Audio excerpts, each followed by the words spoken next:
Welcome, everybody, to the launch of the 2026 Global Terrorism Index. Created by the Institute for Economics and Peace, this is the 13th edition of the report.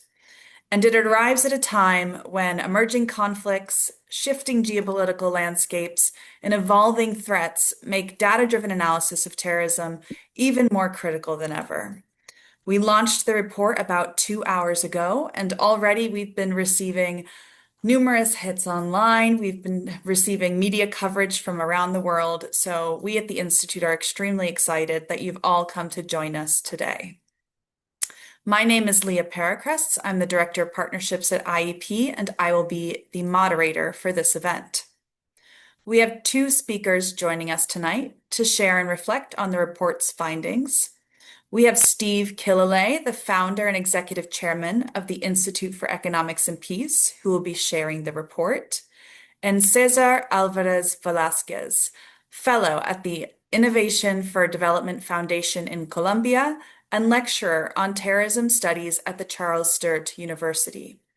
César brings extensive experience in counterterrorism and security, having worked with organizations including UNOCT, UNODC, and the Australian Federal Police. Adding to his very impressive CV, he is also a contributor to the report we're discussing tonight. Following our two speakers, we will have time to engage in a question and answer session with you. For this session, we will also be joined by Thomas Morgan, the Chief Research Officer at the Institute for Economics and Peace.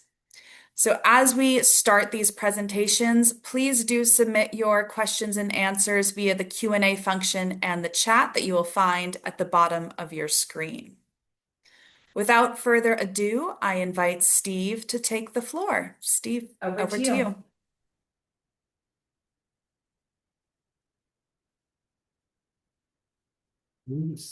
Sounds not coming on.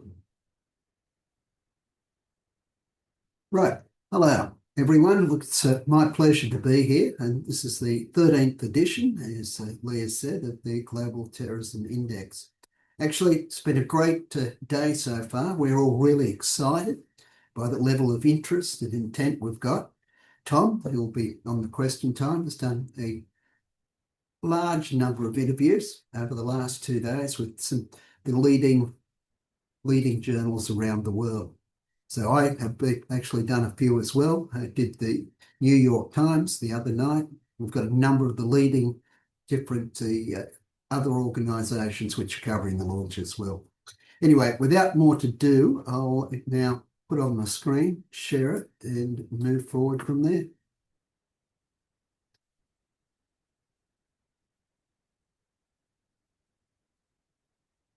Now, the Institute for Economics and Peace, I'll just start with a little bit of background on the Institute. Headquartered in Sydney, Australia, we've got offices in many different parts of the world, including Sydney, Brussels, New York, Nairobi, Manila, and we're currently in the process of setting up in Abuja in Nigeria as well.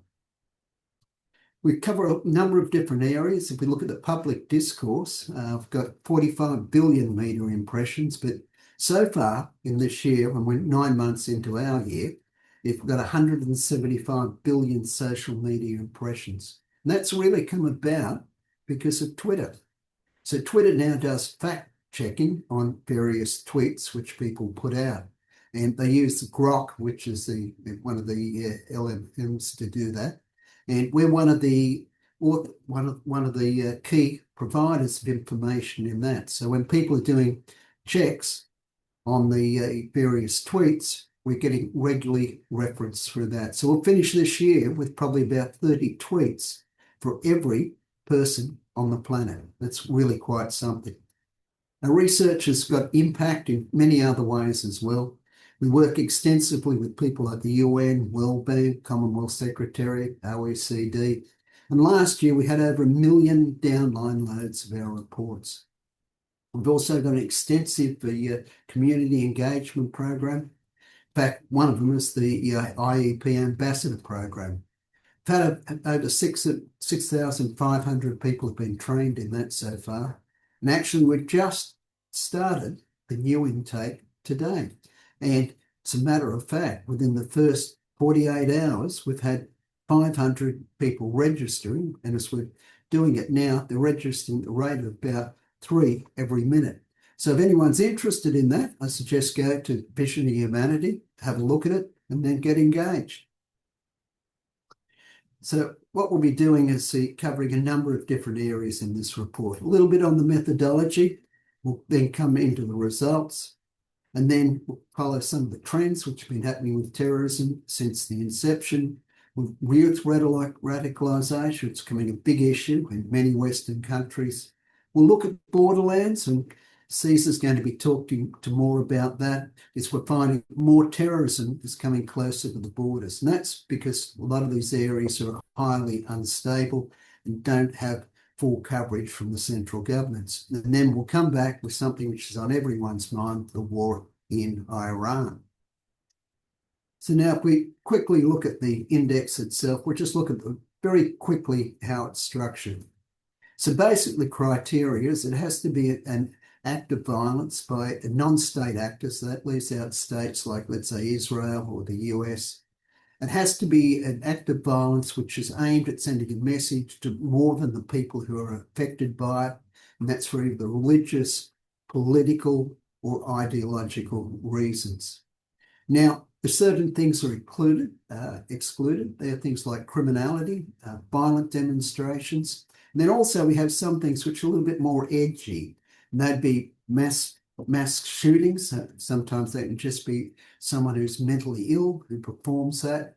You've got mixed motivations, narco-terrorism, but sometimes the narco groups do commit terrorist acts, but again, it's more difficult to tell.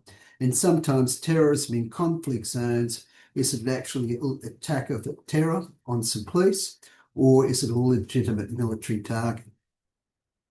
There's a number of different dimensions to it, incidents, deaths, injuries, hostages, and we also use 5-year weighting over time because that accounts for the lingering effects of terrorism after it's occurred. So now this will give you an idea of just where, it's really a heat map, and it gives you an idea of where the terrorist attacks have occurred around the world in 2025. Now from that, we now take it, and what we do is we now turn it into a map.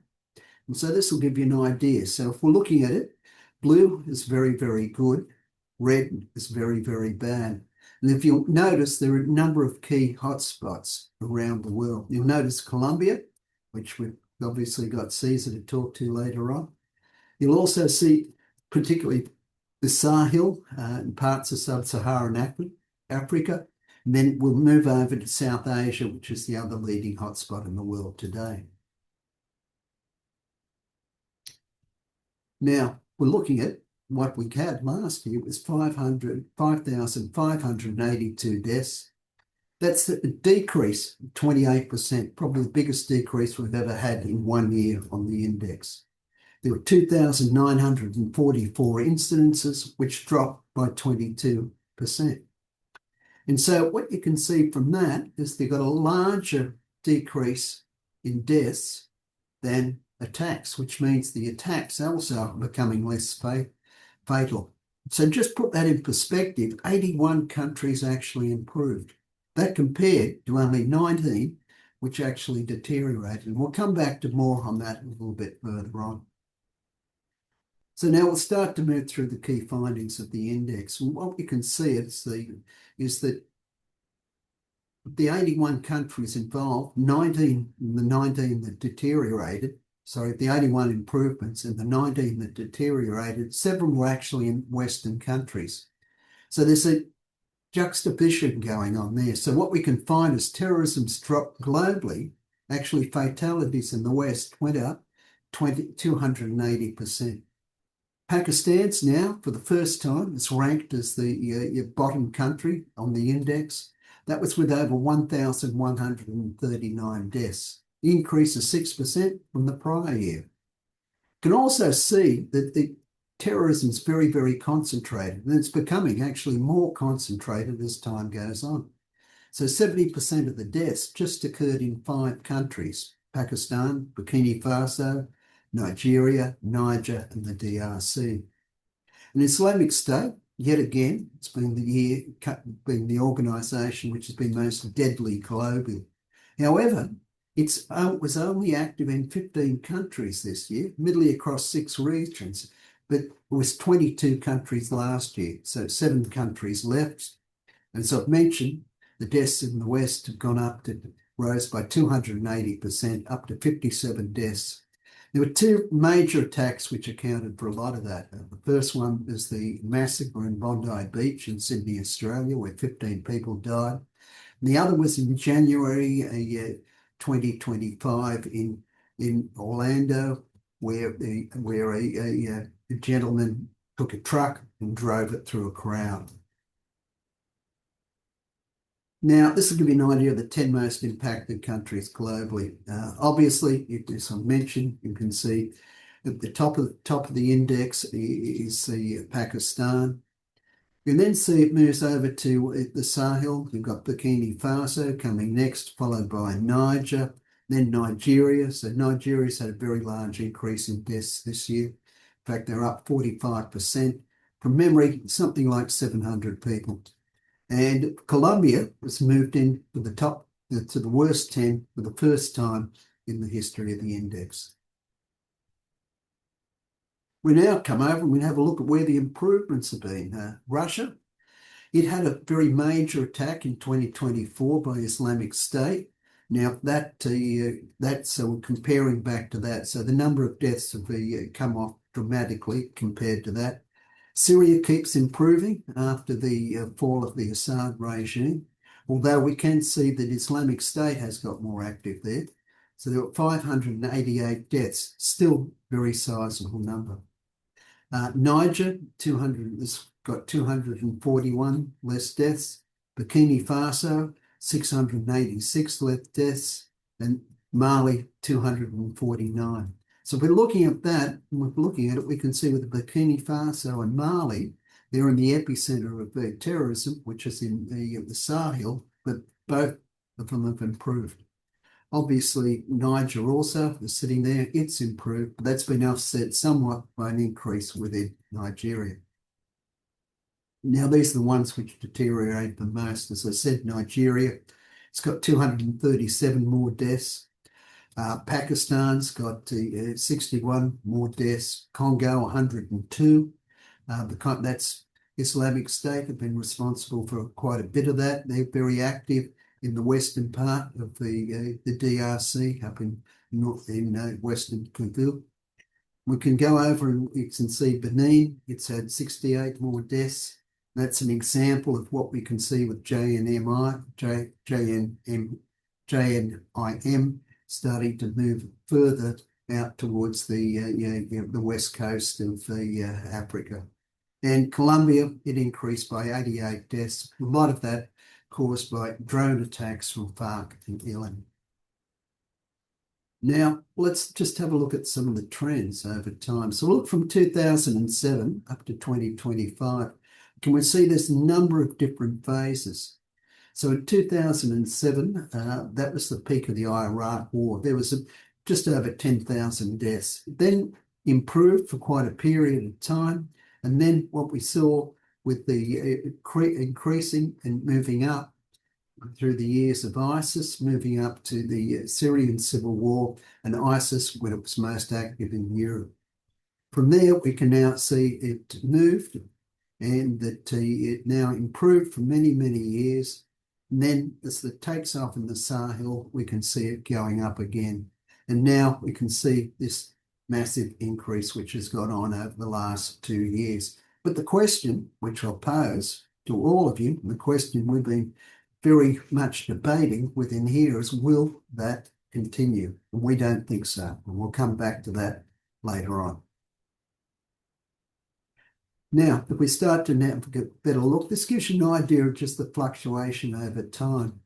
So if you're looking at the blue bar at the top, that's the Sahel. Go back to 2009. There was virtually no terrorism in the Sahel, 1% compared to what it is today. And if we look at Iraq, which is the right yellow bar, what we can see there is how that's changed and decreased over time. And we can also see when looking at Afghanistan. So I think the lesson from this, and the thing which we can see here, is the dynamics of terrorism can change dramatically, shifting from one area to another. Very, very fluid. So now over half all terrorist deaths actually occurred in the Sahel this time. And the biggest reductions, which we see over time, is in Iraq and Afghanistan, where they fell 99 and 95% respectively. Now, this year in 2025, what we found that only 1% of deaths from terrorism occurred outside of a conflict zone. And generally it's very high. Generally it's over about 97%, 95%, but that's the most we've seen since we've been doing the index. We come back and have a quick look at the 4 deadliest groups in the world. Obviously, Islamic State, as we've mentioned, is still at the top. That's about 1,672 deaths, but it has improved. It's 12% less deaths than the prior year. It's followed by JNIM with 1,274 deaths. And then we can also see that it's improved by 12.5% also. And then we can go back and now we can look at the TTP, which is a group active in Pakistan. It's actually got worse, about 14.8%. And then Al-Shabaab, which is over in Somalia, it's improved by 24%. So that gives us a fairly good idea of where the improvements are.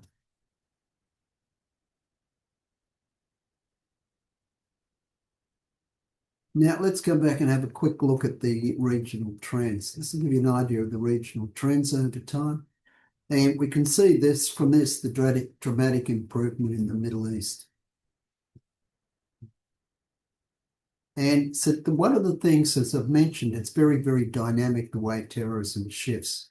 So if we look now, we can look at the blue bar. That gives you an idea of the changes in times in sub-Saharan Africa. What we find is that terrorists associated with Al-Qaeda or associated with Islamic State, they're quite fluid. They can move from one region to another. We believe there's a movement of Islamic fighters now moving out of the Middle East and heading over into sub-Saharan Africa. Is that one of the areas where Islamic State has increased the number of people it's killed is in sub-Saharan Africa.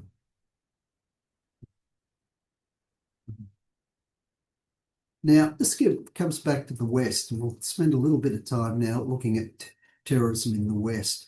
This will give you an idea of just where the types of attacks which have occurred over time. So I'd like you to look at the far right-hand side, and I'd have a look at the number of undetermined attacks and see the way that has grown in the last year.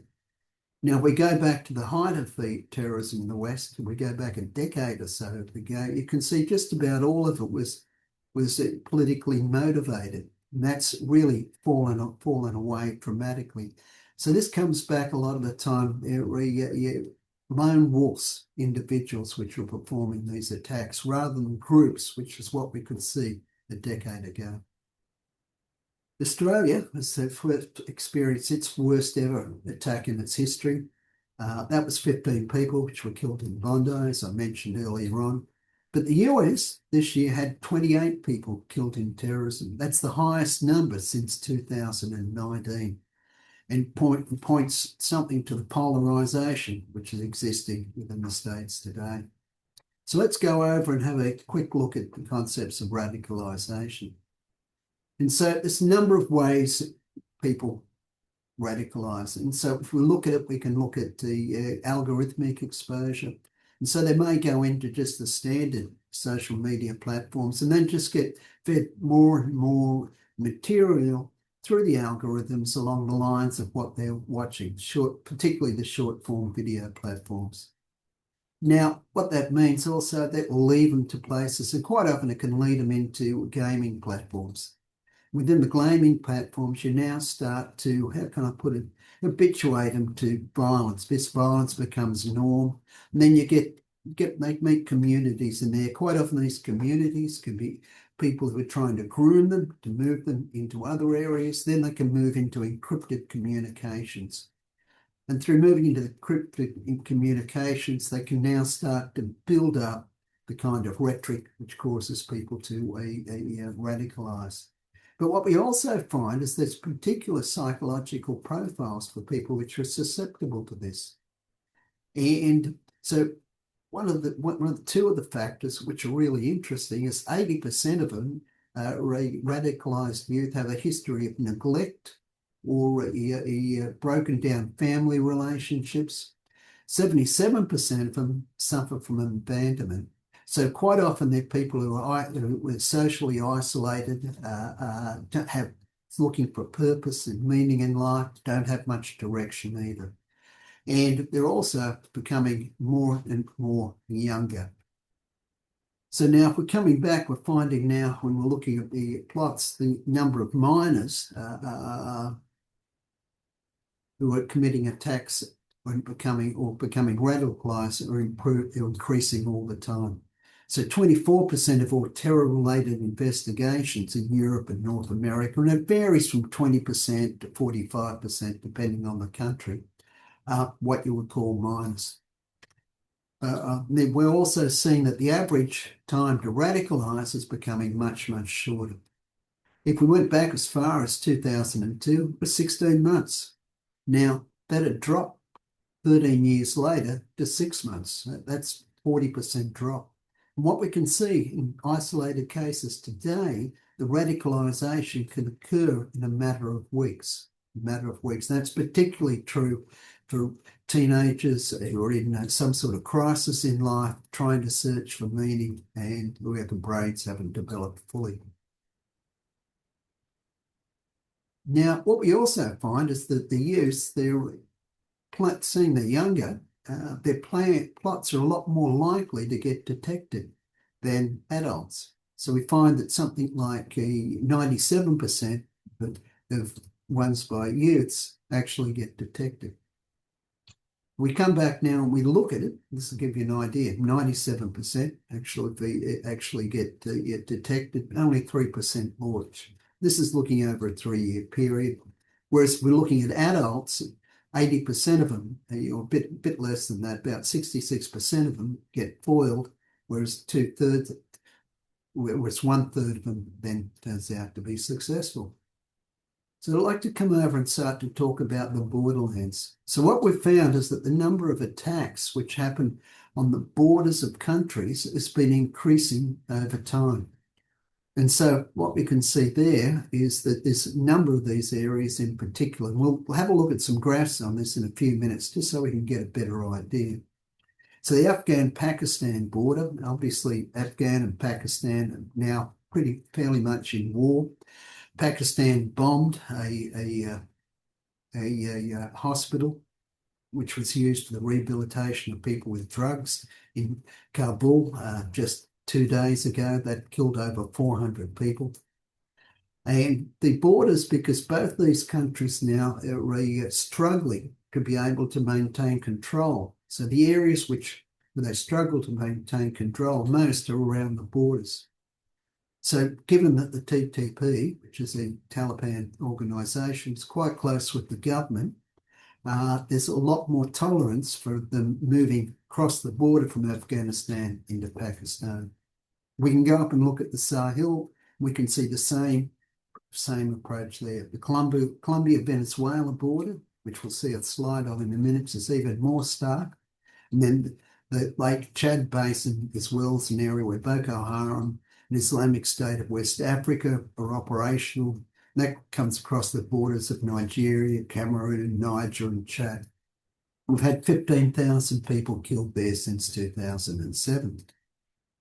Now, let's just come around and have a bit more look at this again.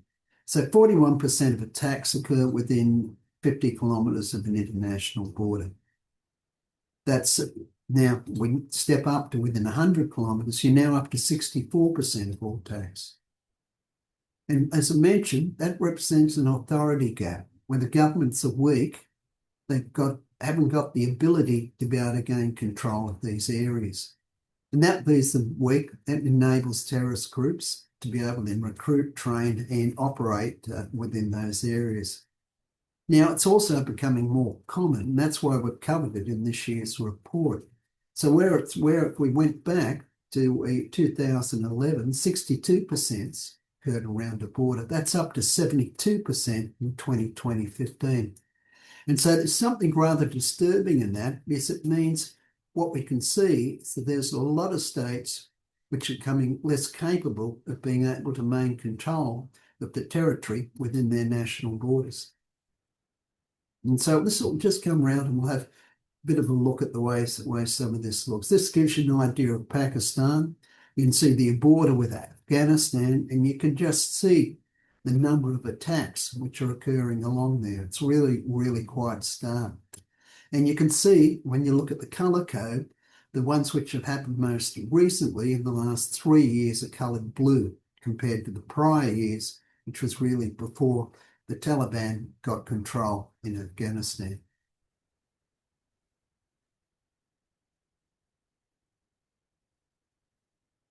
Now, we're also seeing that the Islamic State are now starting to emerge within the areas as well. And that's also of a real concern. They're getting more active they're getting quite active in Afghanistan and starting to move into Pakistan as well. Bentley still at a much smaller scale than the TTP. It's still concerning. Now, this is really quite striking, where the attacks in Colombia occurred and Venezuela. You can see it's almost nowhere else in Colombia other than along those border regions. And that's because they got safe haven in Venezuela. They come over, launch attacks and go back. But Colombia is really fairly concerning, because we're seeing the number of drone attacks by Ellen and the FARC, breakaway elements of FARC, have increased dramatically. And we think that's going to be one of the things which we're going to see a lot more of over the next few years. The use of drones by terrorist groups to inflict injury on the civilians.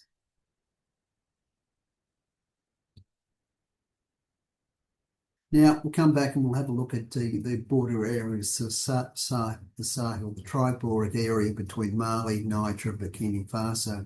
It's very hard on this map to actually see the line. It actually runs straight through the middle where you can see most of the terrorist activity.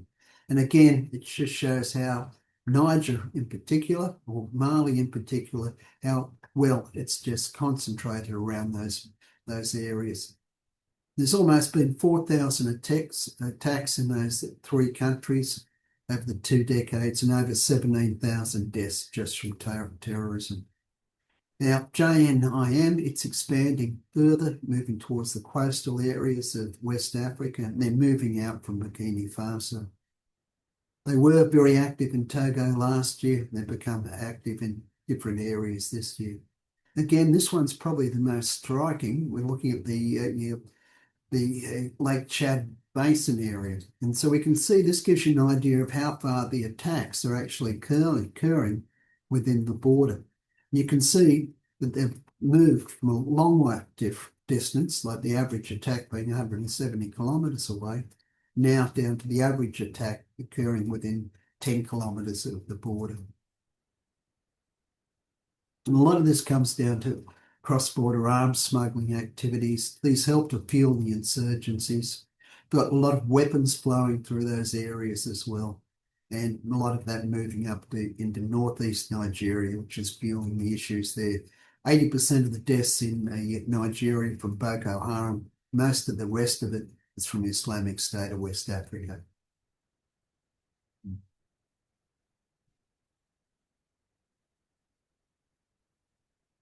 Come back, we'll just have a quick look now. I'm just going to be very quick on this.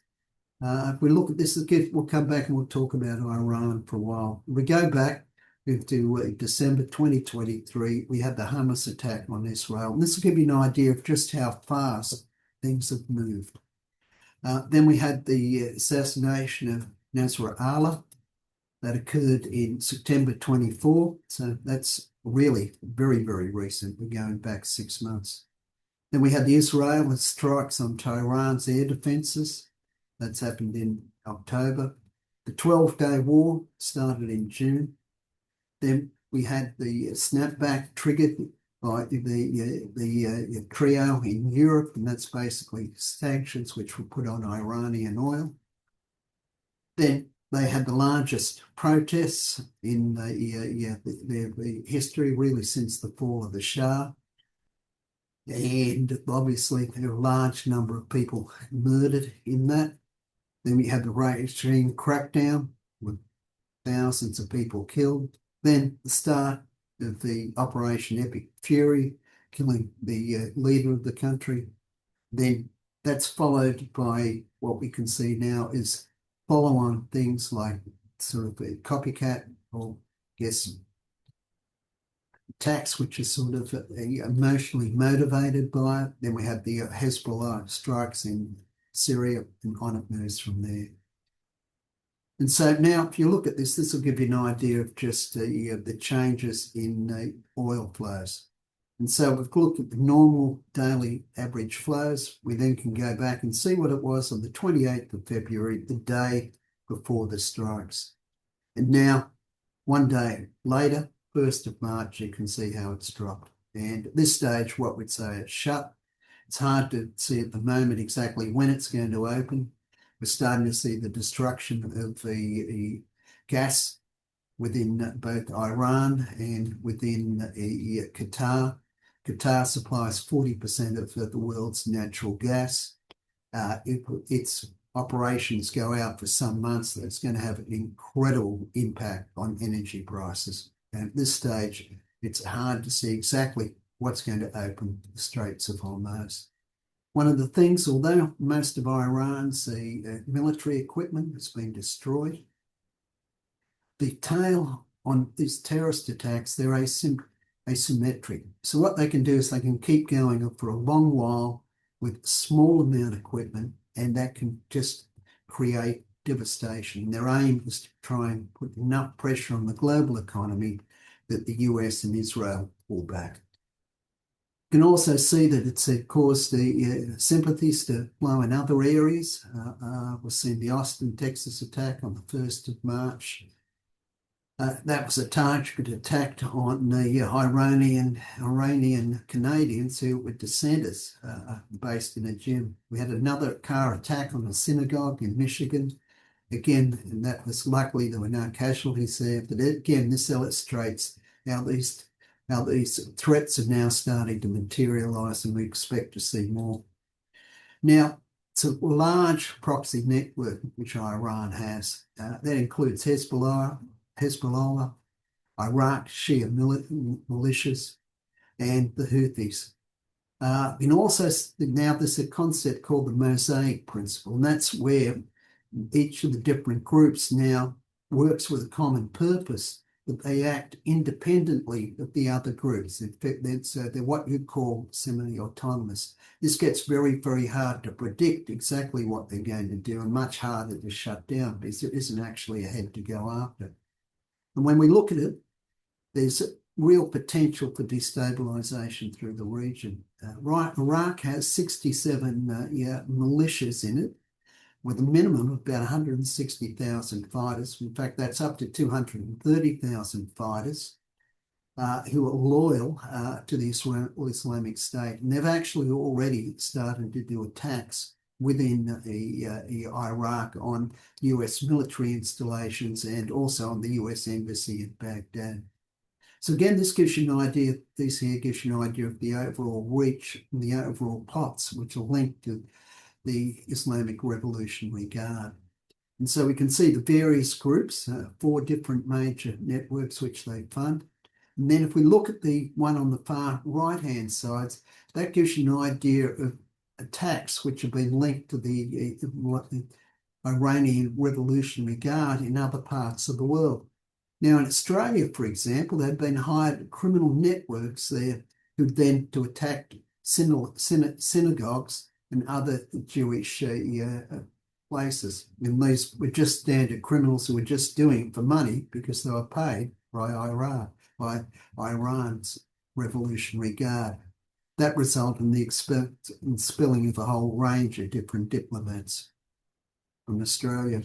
Now, I'm just going to show, we're getting down towards the end of the presentation now. This is just a map of Iran, and what you can see highlighted in colours is various different ethnic groups, all of which have at some stage committed terrorist attacks with aims of trying to succeed from Iran.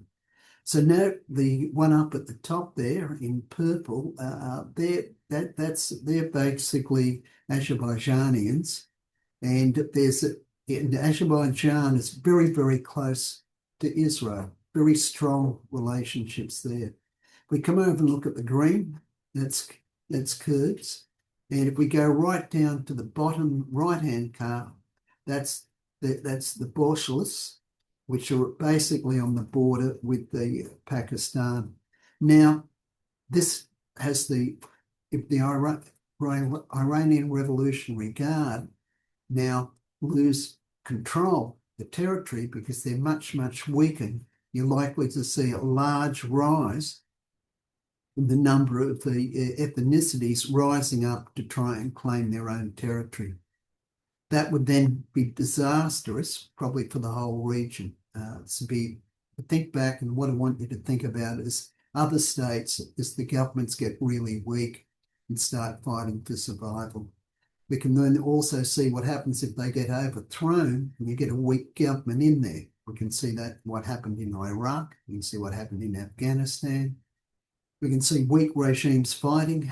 That's what happened in Syria.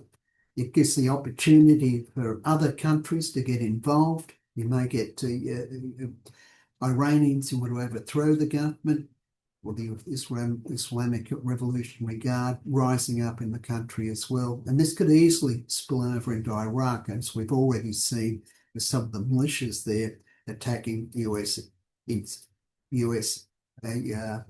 installations there. If we just went back the last 3 years and we look at these groups in Iran, there's been 230 terrorist deaths which have been attributed to them. So what we'd say is that weakened Iran may substantially increase terrorism in the region and possibly elsewhere in the world as well. Now, finally, we'll just come down and have a quick look at oil. So as of this morning, oil had risen further. It was up to $108 a barrel. But at $100 a barrel, which we've passed, that would then create a 0.6% higher inflation rate and take 0.4% growth of GDP growth rates. If it rises to $120 a barrel, which I think is quite likely, given the steep rise over the last few days, and in how it's unlikely the Straits of Hormuz will be opened in the next few weeks, well, that will mean that inflation rises to about 1.2% and impact on the economic growth will be about 0.8%. Now, just to put that in perspective, most of European countries are looking at growth rates of 1% to 1.5%. If it gets to $135, that'll be enough to neutralise all the growth which was expected in many of the developed countries next year, and the inflation impacts would last for years. So, and if you can see it with this graph, it goes right out to $200. Obviously, that's an exceptionally extreme case, but that'd be disastrous for the whole of the global economy. Now, we come back and we look at the US. So what's the impact of all this on the US, particularly the Israel and Palestinian conflicts, which a lot of this is just an extension of. So what we can see that now is that many Republicans now are favouring Palestine over Israel. Now, obviously, that's not true with the strong Republican supporters. We're where there's still strong supporters at 75%. But we can see with the Democrats, it's down to 17%. You can see with independents, it's at 36%. What I would say, this doesn't necessarily mean that the Americans aren't supportive of the state of Israel. What it does say is that they've got issues with the way Palestinians are being treated. But at this stage, 70% of Americans didn't approve of the war. And if the war keeps going, we'd expect that to decline even further. 74% are opposed to putting troops on the ground, and that includes 52% of Republicans. And support for Israel, as we're seeing, is now at record lows. Just 36% of the all adults supporting Israel over Palestine. So the current administration didn't receive any bump in military support when it began the war. And that breaks an historical precedent where past presidents, such as President Bush, when he declared war in Iraq, and then when we had war declared in Afghanistan, their public approval ratings bumped really quickly. Now, that's the end of my presentation. I'll stop there and I'll pass it back over to Leah now. So thank you for listening. Thank you very much, Steve, for that comprehensive presentation of the Global Terrorism Index findings. Next, I'd like to welcome César to the floor to share some reflections and thoughts on his experiences, particularly in Latin America. César, over to you. Thank you. Thank you so much, Leah, and thank you, Steve, for this kind invitation. All my congratulations to you and your team for putting this report together again. My intervention will revolve around the concept of narco-terrorism. And one of the most significant insights that we could extract from the recent editions of the report is that terrorism is increasingly shifting geographically, but also structurally. We can see how there is a growing concentration of terrorism in border regions where hybrid conflict environments are flourishing or making that the conditions for groups to advance their operations and therefore flourish.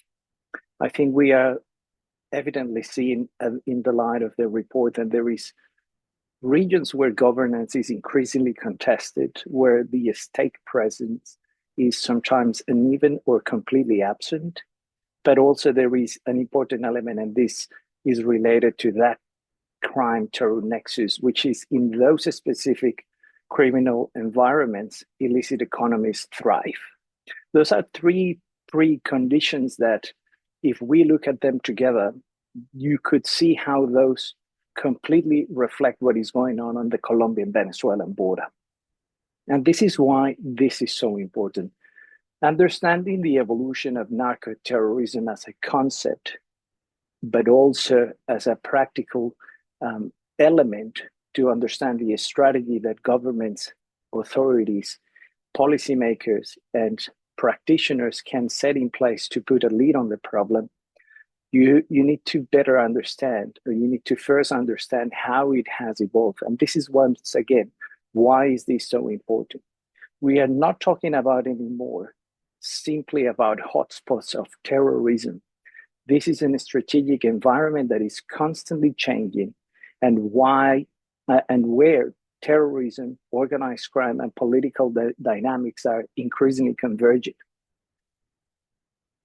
What is changing, and particularly in South America, when we look at the Venezuelan and Colombian border, and to better understand what is changing in the last couple of years, I propose a simple framework, which I have referred to as the 3 I's. I for identity, the second I for innovation, and the third one for influence. If we look at identity, we can easily determine that narco-terrorism is no longer a tactical concern. Narco-terrorism is not simply about cooperation between criminals and terrorists, but more importantly, we are seeing, in the light of what's going on in South America and in other borders, of course, is that we are seeing and we are witnessing the emergence of hybrid armed actors, where these actors are increasingly trying to pursue the fusion of their identities into a single operational model.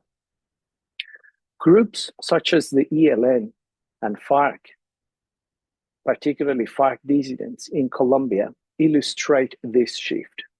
They are not purely ideological insurgents, neither they are purely criminal organizations. They are both, and they are increasingly something more. This is why what is changing in the landscape is not only about cooperation between criminals and terrorists, but rather it is about fusion, where distinguishing between terrorists and criminals or entrepreneurs is increasingly difficult. When we look at the innovation, we need to stop for a second and think about that for these groups, particularly in those areas where 41% of the terrorist activities are taking place in those 50 kilometers into the border. For these groups, adaptation is central for their survival. And adaptation creates capacity. And therefore, capacity for them means resilience. And I want to make sure that we understand that for these groups, success is no longer about how much money do they make or how many attacks they can conduct and how much casualties they can create. What we're talking about is resilience as a tool for survival and as a tool that will enable these groups to outlast their competitors and at the same time survive the pressure that governments are putting on them. If we look at what defines these groups, is that, as I mentioned before, they are thriving in complex criminal ecosystems. We are talking that in these border regions, we are looking at funding that is being increasingly diversified. In the case of the Colombian-Venezuelan border, we're talking about these corridors of, they served as a vehicle, as a means to not only move drugs and weapons, but, smuggling humans, move dangerous material. And at the same time, they are hotspots that enable recruitment that not only manifests itself in rural areas, but increasingly is moving into the penetration of urban environments.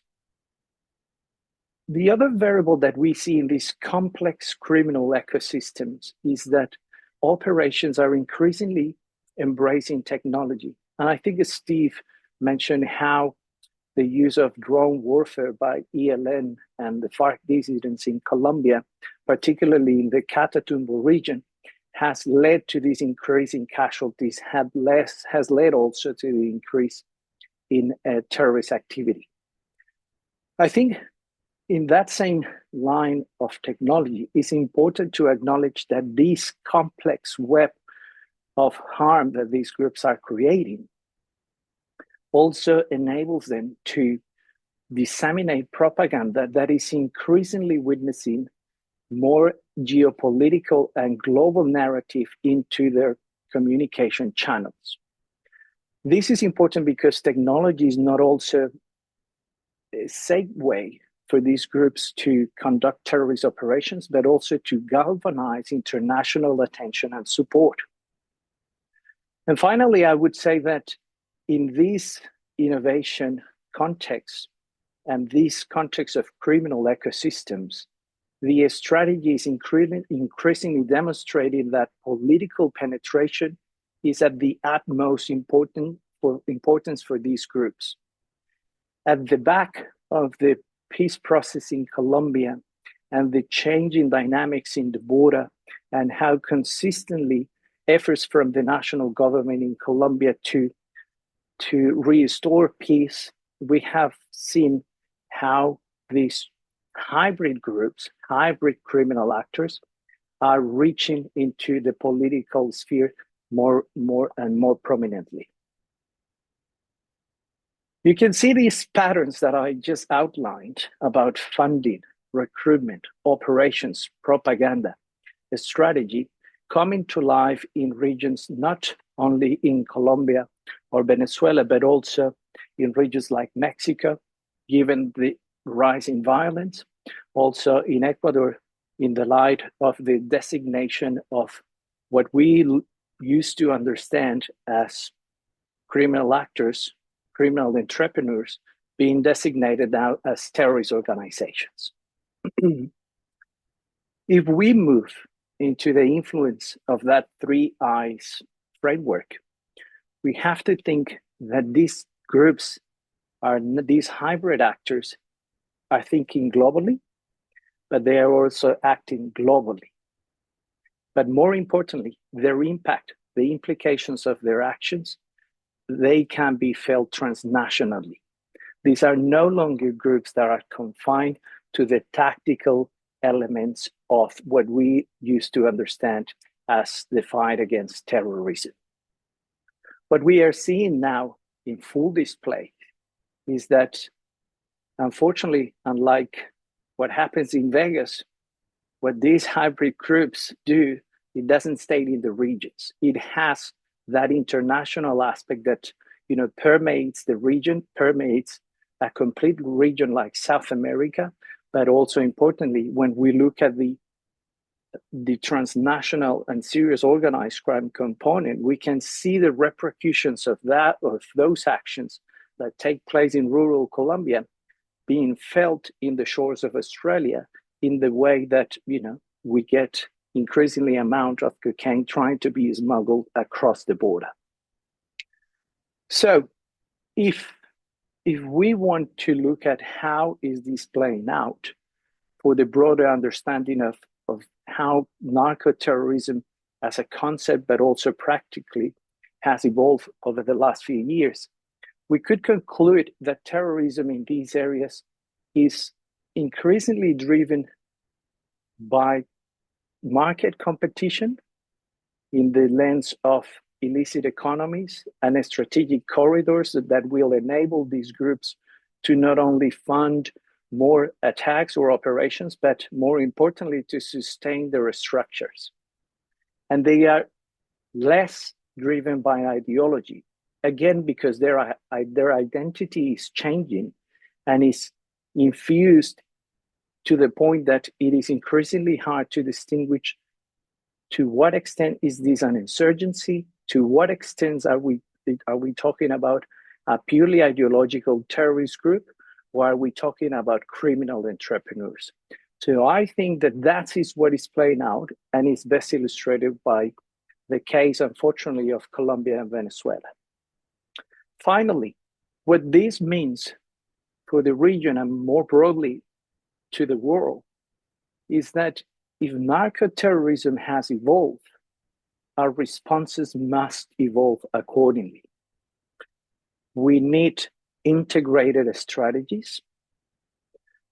We need to prioritize border regions, but equally important for policymakers and practitioners, we need to evolve the analytical frameworks that we have at hand to understand this constantly changing phenomena. I will leave it there, and thank you very much again, Steve and Lee, and congratulations on the launch of the report. Thank you very much, César, for sharing your insights. We are going to now begin the question and answer session, and we welcome Thomas Morgan to the panel to be answering questions. Now, I'm aware that we are originally scheduled to end at 8 p.m. or in 6 minutes for those of you who are elsewhere in the world. We will be expanding this for an additional 10 to 15 minutes because there are so many brilliant questions that we really want to be answering and discussing with you. So the first question that I'd like to ask our panel has to do with military financing and countering terrorism. The question in particular is, if sub-Saharan Africa increased its military spending, will that decrease the expansion of JNIM? Is it that simple? Steve, I'll hand it to you first to answer this question, and then we can move from there. Great. I think the answer simply is no, that won't be enough. The key thing is that you need governments which are well funded and functioning. So what we can see is we're seeing both the French get involved in trying to solve the issues there militarily, and then we had that follow up with Russia also bringing in resources to try and do that as well. And that hasn't really succeeded. What you need is a government which is seen as being legitimate by the people, and a government which is well resourced, not too corrupt, and one which can actually then get the support of the local people. And so, unless you can do that, you're really not going to get a solution. I guess the military within Burkina Faso, Mali, Niger, we've seen multiple coups there, all of them by the army. And I guess you could fund them and give them more equipment, but I don't know if you'd actually get a solution. But Tom, you may have something you might like to add to that. No, I agree with the points that you made there, Steve, that it's can potentially reduce the sort of threat of terrorism over the shorter to medium term. But really, yes, it's more a question of state capacity. Increasing military expenditure in of itself won't be enough to address the threat from terrorism if you still have weak state capacity, particularly in borderland regions, and that's looking at just the short to medium term. And then, of course, I think the important point to make is that in the short term, while looking at terrorism it's necessary and important to look through it through a militarization or a securitization lens.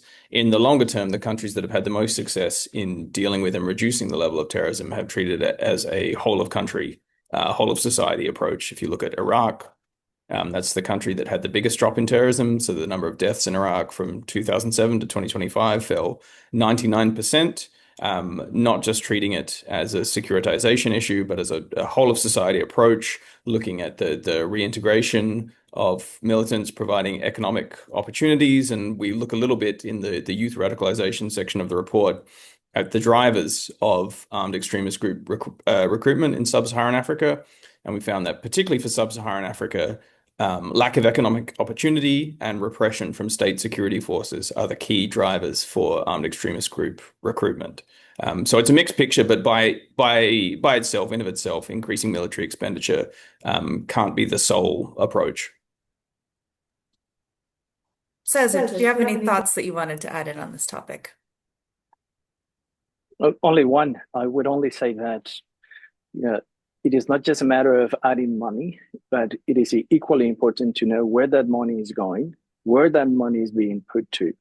And in the context of what happens in sub-Saharan Africa, and to some extent a couple of years ago in West Africa and the Sahel, you could see that solutions must be, they must go beyond the military realm of the aspects. We need to bring in capacity building. We need to bring education and strengthen the technical skills of investigators. For example, we need to increase international cooperation, which are some things that they don't cost a lot of money, but they can definitely make a significant impact on how this threat is dealt with at those places in the border. Yeah. And for our next question, how can we respond to youth radicalization, which can occur, as we saw in the report, over a very short amount of time? And how do we balance this with affecting fundamental freedoms and repression measures? Where do we find this balance? Steve, maybe I'll hand it to you first as well, and then we'll make our rounds. Panelists, please feel free to jump in where appropriate. Thanks. Thanks, Leo. Probably Tom's better to answer this more fully than me, but it's complex. It's complex, particularly the balance between a freedom of speech, the ability to be able to monitor people's emails, be able to monitor their phone calls, their social media activity. So the lines are very, very difficult and very, very blurred. And also the impact terrorist attacks have on the overall community is far greater than a normal homicide. And so for these reasons, I think getting the balancing act is really hard.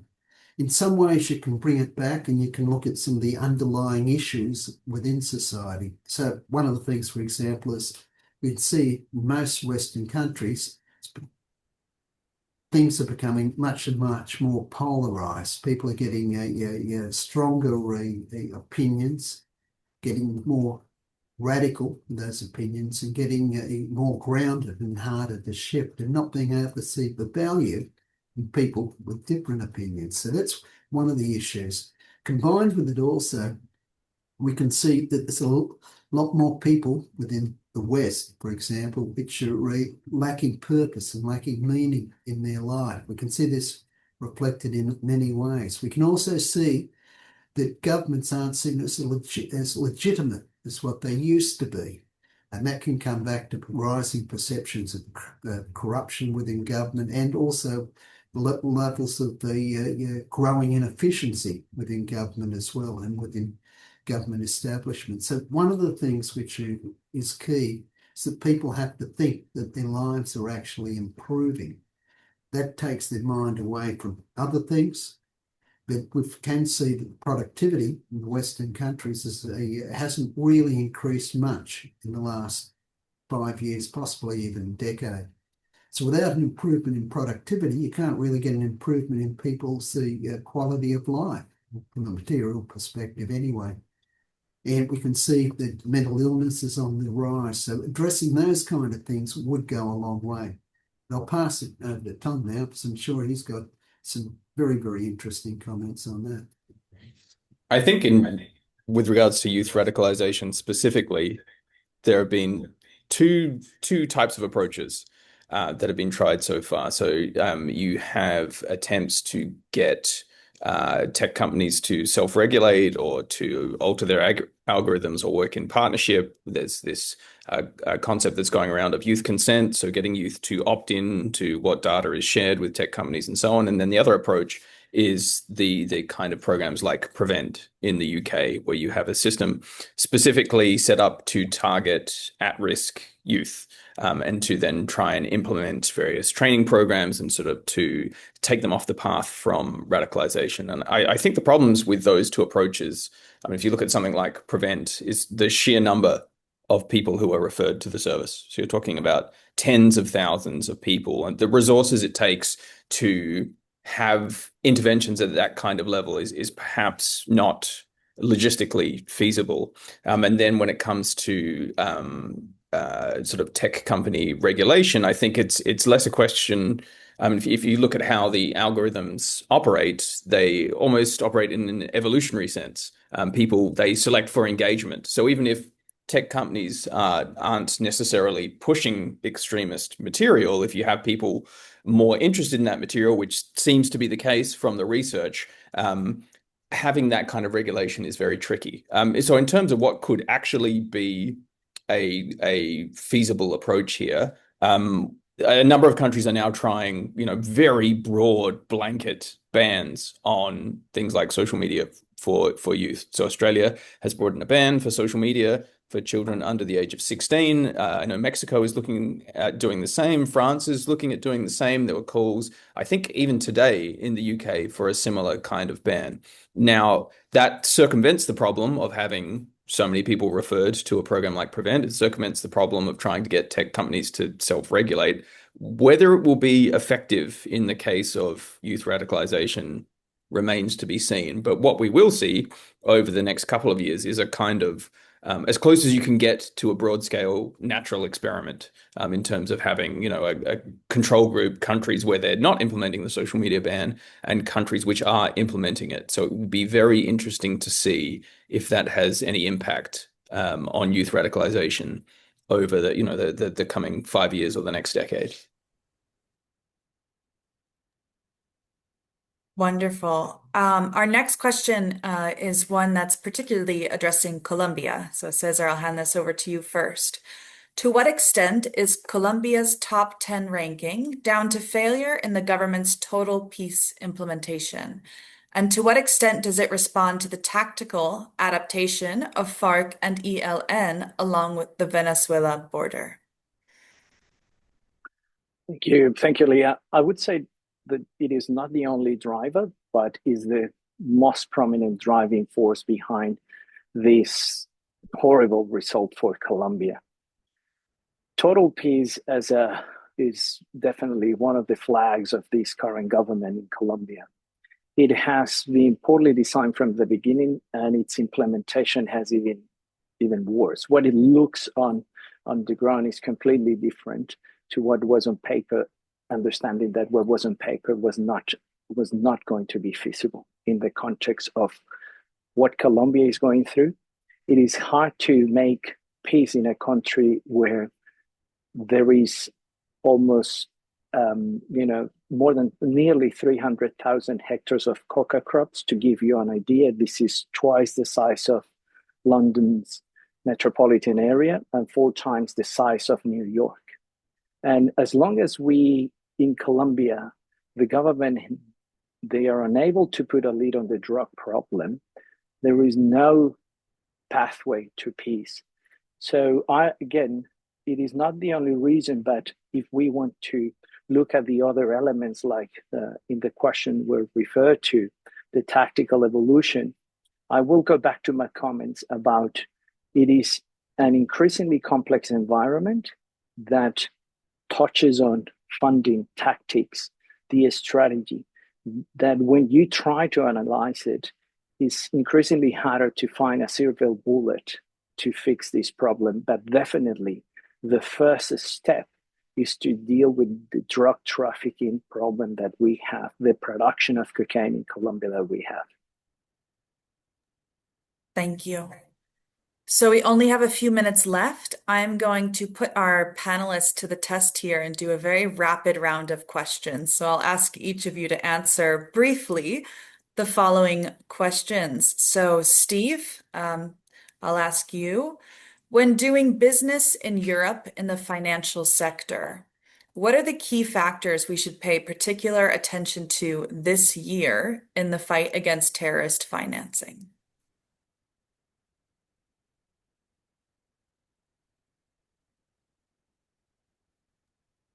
I think it's really the money flows. It's how can you track where the money's going.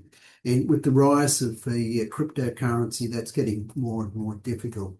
So I think really a lot of it comes down to financial regulation. But I can tell you, as doing business myself, is those financial regulations then on the transfers of money have all sorts of unintended consequences in terms of affecting productivity. So, for example, we send money down here to, let's say, places like Nigeria, to Kenya, to the DRC.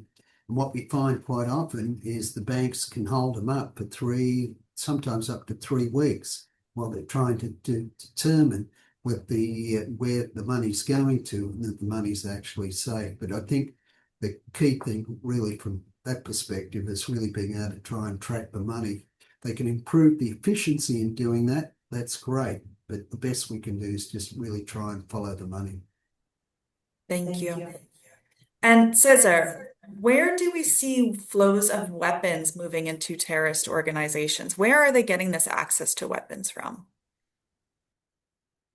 Well, if we start with looking at South America, which is the area where I track and monitor the most, we see how the dynamics of armed trafficking is shifting from what it was exclusively the flow of arms coming from Mexico into the Central and South America, and equally important going into the American market, to see Ecuador and coastal countries like Ecuador and Peru increasingly expanding their trafficking operations, not just exclusively to arms, but also to other commodities or other products like drugs and anything else. And we also see how that is also reflecting, for example, in the Balkans, which is increasingly, when we look in the context of what's happening in Ukraine and with increasingly hotspots for potential conflict, we see that smuggling and trafficking corridors and structures responsible for making sure that what it's in demand gets supplied to. We will see that increase in flow. It will be very interesting to see what happens in the context of the evolution of the war in Iran. I think it is something that we will definitely need to monitor. To some extent, I think also closer to home here in Australia, I think it is important to pay attention of the leakage that we have in the context of what happened in Bondi. Very robust and now increasingly the strengthened regulations and laws to prevent having access to firearms, we need to pay attention of those cracks that are enabling that criminal actors and violent actors, terrorists, get access to these weapons. Wonderful. And Tom, over to you. Do we see any trends between where terrorist incidents are most intense and international multilateral business interest or geopolitical interest? That's a very good question. In brief, there are certainly high levels of terrorism in areas which have high levels of geopolitical uncertainty. Not to constantly come back to it, but the Central Sahel is the best example there. The difficulty is in having a consistent measure of what we mean by sort of international business interests or geopolitical interests. But certainly where there's a lack of state capacity, where there's geopolitical turmoil, that's often strongly associated with high levels of terrorism. Thank you. And if we switch now to a discussion on the Iran piece of the report, Steve, what is the goal of the current operation? Was Iran truly nearing a nuclear weapons threshold? Could this escalate beyond the region? And what does it mean for U.S. allies and global security? These are hard-hitting questions here. Over to you, Steve. Yeah, well, that's a very, very big question covering a lot of area. So, look, I might start with the atomic bomb question because the threat to the US. First question is, what was the threat to the US? And the discussion was there was meant to be an imminent strike. So if we look at Joe Kent, who was the head of the counter-terrorism operation, who just resigned 2 days ago, and I imagine most people listening to this would realise it, he said he resigned because there was no threat to the States. Now, if we come back and we look at International Atomic Energy Agency and their assessments of the Iran and the development of plutonium. So they estimate they have 440 kilograms of the plutonium, which has been purified to 60%. That's enough for 9 bombs, which is what we've been told. That's true, but you need to get it up to 90% grade plutonium before you can actually make a nuclear bomb. So there's a long, long way to go before it gets there. So I guess part of it is I guess we don't really understand why President Trump does what he does. I guess that's really, and I think all commentators around the world are exactly the same. I haven't got a clue. So his reasons for going into it, he's never really explained. The reasons which we can see there, which I've presented, aren't real. It's the question now, really, the bigger question is, where does it go from here? And what will he actually declare victory and then pull out? Because without a declaration of victory, it's hard to see the thing, how can I put it, resolving in the near future. We can see that with the Iranian Revolutionary Guard, they're still operational, they're still going. They're adopting a mosaic strategy now, which means they can keep going. You have a long tail on asymmetric terrorist warfare, and so they can keep going with small attacks over an extended period of time, which is enough to create mayhem.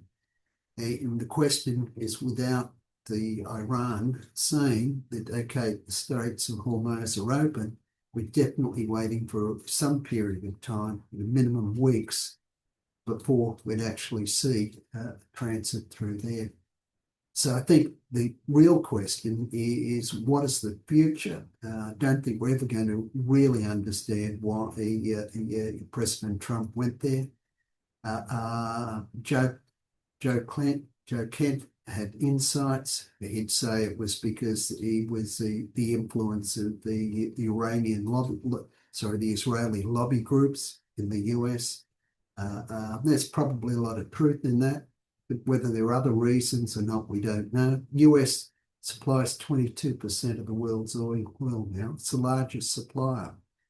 And probably as an exporter, because it does import oil, refines it and exports it.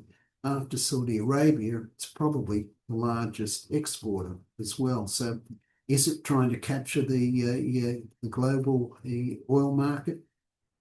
I don't know. Thank you, Steve. And for our final question of the evening, I would like to ask all three of you for your insights on this question.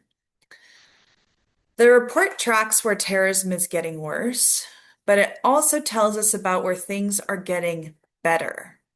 What can we learn from those success stories? Tom, why don't you go ahead first? I will, to an extent, repeating my answer on Iraq here, because I think it's really the go-to example of a country that had very high levels of terrorism that reduced it to not nothing, and there's still ongoing terrorism risk in Iraq, and it's certainly exacerbated by the situation in Iran, but where a country took a very deliberate and targeted whole of society approach. And I think that's the other important thing to note from the data is that when you look at the countries that are ranked in the top 10 on the Global Terrorism Index, there's a great deal more variance and fluctuation than when you look at, say, something like the Global Peace Index or other composite indices of different types of violence and conflict. If you looked at the countries in the Central Sahel, they were ranked with almost no terrorist incidents around 2012, 2013. Iraq went from first on the index, and Afghanistan as well, to dropping out of the top 10 completely. And then really the only country that's had sustained high levels of terrorism over the entire time period is Pakistan. I think Pakistan is the only country that's been ranked in the top 10 of the index over the entire time period. The thing to take away from that, of course, I think, is that it's definitely possible to address terrorism as a problem. If you can have very quick increases in levels of terrorism, you can also have sustained reductions over time. But I would otherwise just be repeating my answer on Iraq. So I'll happily pass that over to Steve and César. Thank you. César, why don't we hear from you next? I know it's also a big question, and it's hard to point to all the multiple good things that could happen. I will stick to just one, and is capacity building with a very, very strong human-centric approach. And I'll talk about my experience in other regions, not South America, but West Africa and the Sahel. I think the international community put in efforts, not only financial, but more importantly, technical and human, to make sure that countries in areas like the Sahel or West Africa lift up their skills, technical capabilities to investigate and prosecute terrorism-related offenses, highlights how, my apologies, how important and how relevant is that those implications go beyond the immediate scope of conducting law enforcement and investigative tasks. If we look at lifting up the skills for law enforcement officers and criminal justice system officers, it means particularly in areas where are going through very harsh economical conditions, it means that law enforcement officers will improve their chances to advance their career. Advancing their career means a significant change in their economic conditions for their household. And if we have those sort of expanding effects, you cascade down to the level of the community. You have communities with better economic prospects. You have a law enforcement body which is more capable and able to deal with a threat, with a very hard focus on protecting human rights while they conduct their jobs. And therefore, you have safer communities. If you build safer communities, you build a safer country. Thank you. And Steve? Well, my solution to it's simple: stop conflict. So the more conflicts we can solve, quicker we're going to get to a solution less terrorism. After all, not depending on the year, 95 to 99% terrorists occur in the conflict zone. So I guess it also comes back to proxy wars. It's the involvement of the greater powers involved in other countries' powers. So we looked at Sudan, for example, which is quite often we get some reports on it, but the tragedy there and the amount of extrajudicial killings is shocking. So we're looking in there, for example, you've got multiple foreign countries involved in the conflicts trying to support different groups. And I think even if the people who were fighting wanted to stop, they couldn't because of the outside backing. They'd just be sidelined or removed and someone else would take over. So so I think for the international community, what we can see now is that the large players haven't got the same interests in trying to solve conflicts. They haven't been as effective. We can see the UN peacekeeping operations now scaled back. A lot of people would say they've never been really effective. And I think we need to come back and look at how can we really globally go about solving conflict. And I think it's getting lost and it's going to come home after the Iranian war, I think, that the conflict has a massive, massive impact on business. And quite often in the West, we ignore smaller countries in the world who the economies are totally destroyed because of conflict. And it takes decades to rebuild it back up because once the infrastructure's gone, you have to rebuild it. How do you rebuild all the plumbing you've got, all your sewage you've got, the electricity you've got, which you've built up over 100 years? So it's a complex. I think we've really got to, as a globe, come back and work out how do we actually stop conflict. Thank you, Steve. And I'd like to thank each one of our panelists for sharing their insights and thoughts with us today. I'd also like to thank everybody in the audience for attending the session. There were so many wonderful questions. If your question was not answered, I invite you to visit economicsandpeace.org, and we have an excellent chat bot on there. So please insert your questions to the chat bot, and it has been well trained to answer your questions on IEP's research. We will be sharing the recording and the PowerPoints with you tomorrow via email, so you can look out for those. And lastly, you can visit visionofhumanity.org to download the latest report and to apply for the IEP Ambassador Program. With that, thank you to everybody. Thank you again to our panelists, and I hope you have a wonderful day. Thank you. Thank you.